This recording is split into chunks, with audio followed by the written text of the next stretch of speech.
नमस्ते MD Finvest धन की बात आज फिर से। लास्ट टाइम आपसे बात 15 सितंबर को हुई थी।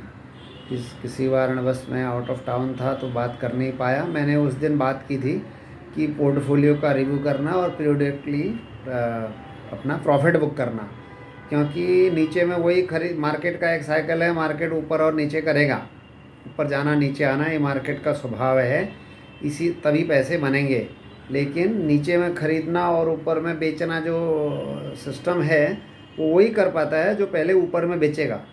हमको क्या लगता है, मार्केट ऊपर जाता तो नहीं तो और ऊपर जाएगा। और फिर ये भी होता है, लोग मुझे गुस्सा करते हैं कि अरे महेश भाई तुमने बेच दिया, देखो ऊपर चला गया, और जो लेते हैं वो नीचे चला जाता है। तो ये एक स्वभाव है मार्केट का। मुझे मार्केट नहीं, मुझे अपना पोर्टफोलियो और अपने शेयर्स देखने हैं।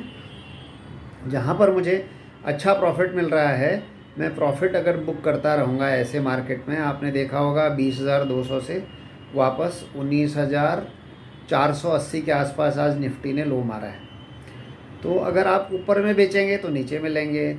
और एक चीज़ का विशेष ध्यान रखना है कि जो अच्छी कंपनी है वो अगर कभी पॉज भी ले लेगी, नहीं भी चलेगी, थोड़े दिन आपको परेशान भी करेगी, तो उसमें पैसे अल्टीमेटली आपके बनेंगे। लेकिन इस भाग दौड़ में, भीड़ भाड़ में, मार्केट के शोर में अगर आपके पास कोई ऐसा गुब्बारा लग गया जिसमें नकली हवा भरी और थोड़ी देर के बाद फुस हो जाएगा, तो फिर वो आपको परमानेंटली चिटक जाएगा। मतलब उसमें से निकलना बहुत मुश्किल होएगा। मार्केट में रेगुलेटर काफ़ी एक्टिव है, बहुत सारी चीज़ें एक्टिव हैं। तो ऐसे ही जहाँ पर नियम वाले एक्टिव होते हैं तो वहाँ पर तोड़ने वाले भी एक्टिव होते हैं। तो आर्टिफिशियली कुछ चीज़ों की कीमत बढ़ती है और उसके बाद फिर वो धराशायी हो जाते हैं जब अपने पास आते हैं। इसमें करना ये है कि भाई अच्छी चीज़ें हों।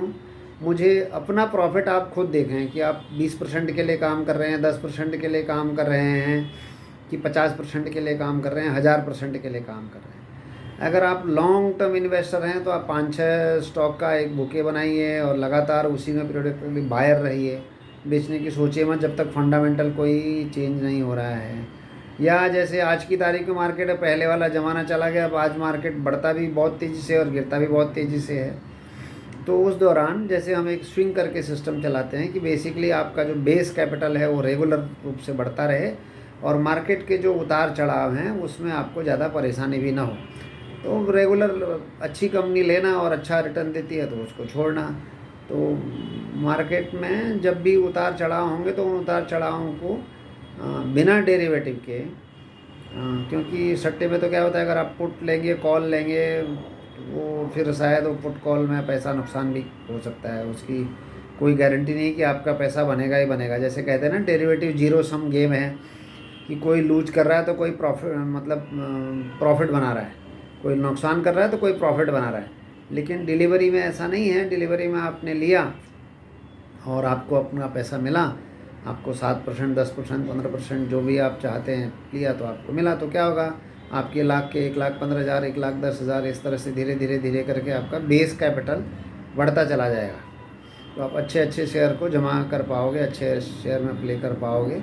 अभी मुझे यहाँ पर लगता है कि आपको अच्छे मार्केट के बाउंस के लिए प्ले करना चाहिए। लेकिन इक्विटी के लिए चारों तरफ से वैसे देखा जाए तो निगेटिव खबरें हैं। अमेरिका की बॉन्ड यील्ड ब्याज दर का एक हद से ज़्यादा बढ़ना, क्रूड का बढ़ना, ये सब जो यूक्रेन की वजह से वो ख़त्म होता दिखता नहीं है। जियोपॉलिटिकल टेंशन की वजह से जो ग्लोबल महंगाई है, उसकी वजह से जो ग्लोबल बैंक हैं वो ब्याज दर बढ़ा रहे हैं। तो ब्याज दर बढ़ रही है तो सारा ही कुछ बढ़ रहा है। तो जो इन्फ्लेशन हो रहा है वो इन्फ्लेशन की वजह से मार्केट के लिए उतना फेवर्ड नहीं है। हमारा मार्केट अच्छा है, लेकिन मार्केट तो ग्लोबली कनेक्टेड है ना सब जगह से। तो खाली हमारे मार्केट अच्छे से होने से अच्छा नहीं होता है। हमारे ऑटो सेल्स आंकड़े भी ठीक आए हैं, जीएसटी कलेक्शन भी ठीक आया है।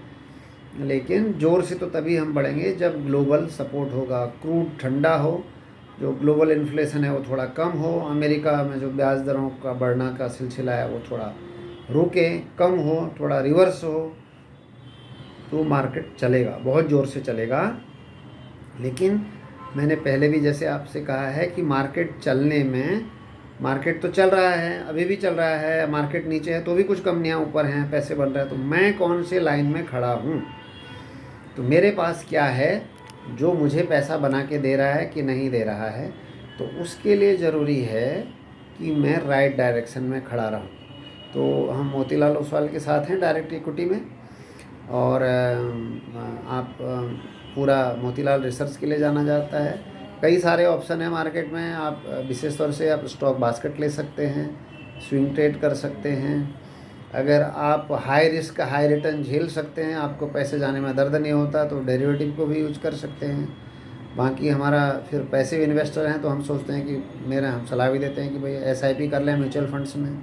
तो यहाँ पर क्या है कि डायरेक्ट इक्विटी में फिर आदमी अपना दिमाग लगाने लग जाता है, इतना ज़्यादा शोरगुल है कि नहीं ये बढ़ेगा, ये घटेगा, ऐसा होगा, वैसा होगा। तो जब आप एक सिस्टमेटिक रूप से म्यूचुअल फंड में SIP कर देते हैं, तो वो शोरगुल से आप बच जाते हैं, लॉन्ग टर्म में आपका पैसा ठीक ठाक बन जाता है। और जैसे हेल्थ इंश्योरेंस है, कार इंश्योरेंस है, सारे सेगमेंट में हमारी प्रेजेंस है। तो हमें सेवा का मौका दें, हम लोग आपसे संपर्क करेंगे भी।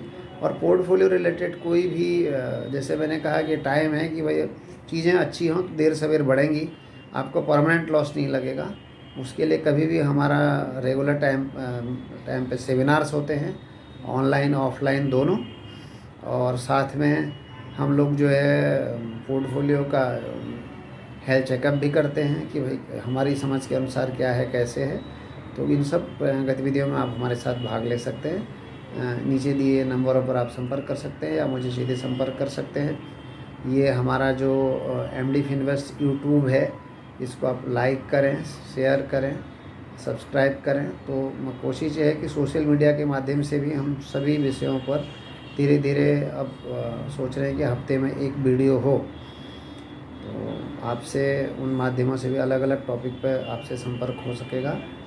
थैंक यू, धन्यवाद।